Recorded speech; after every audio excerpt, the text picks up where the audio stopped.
So in Surprised by Hope, N.T. Wright makes this comment.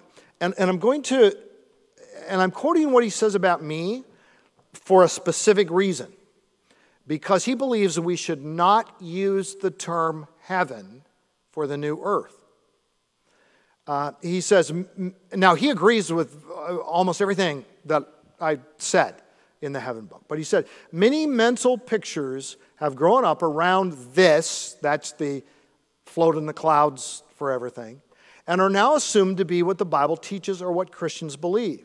Then he says in a footnote, he says, a healthy corrective is found in a series of books by Randy Alcorn, principally Heaven. Alcorn comes from a tradition that might easily have lapsed into Shriver-type platitudes. That's Maria Shriver in her children's book on heaven, which is very typical, but it's that airy, floaty, type of thing, which, by the way, is not nearly as exciting to children as the real heaven is when you teach them about the new earth. That's exciting. But his study of Scripture has led him to a far more robust and biblical view, and then this is the reason I'm quoting this, even though he still uses the word heaven, when what he emphatically talks about throughout is the new heavens and the new earth. Now, in actual fact, I repeatedly use the term new earth, but I also use the term heaven, and here is why. And in a sense, you don't have to agree with this. Just like he and I agree very much.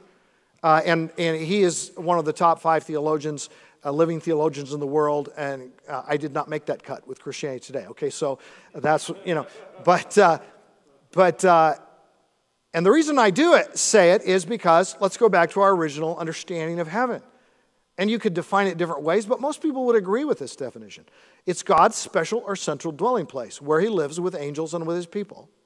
And it's the place where God's throne is, the location from which he rules the universe and carries out his sovereign plan. Well, if that's what heaven is, and God brings his people and angelic beings who we're told will serve not only him but us, and it's his central dwelling place where he's going to live with us, with his people, 3 withs in Revelation 21:1, and Revelation 22, let me find the verse with the throne. Verse 1, chapter 22. Then the angel showed me the river of the water of life, as clear as crystal, flowing down from the throne of God and of the Lamb, down the center of a great street of the city. And we'll talk about this later, but on each side of the river stood the tree of life, bearing the 12 crops of fruit, etc.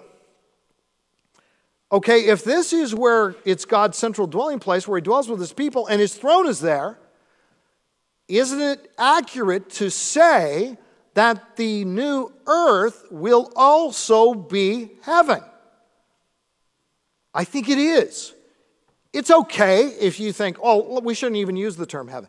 But I think you do a disservice, because I think if you emphasize, well, it's not going to be heaven, it's going to be the new earth, you're making a contrast between many people's idea of, well, heaven is the place that you live forever, and that is on the new earth, and it will indeed be heaven, it just won't be the present heaven. So I totally agree with N.T. Wright that we need to carefully distinguish between the present heaven and the eternal heaven, but I do believe that the eternal heaven is the new earth, and it makes sense to use those terms interchangeably.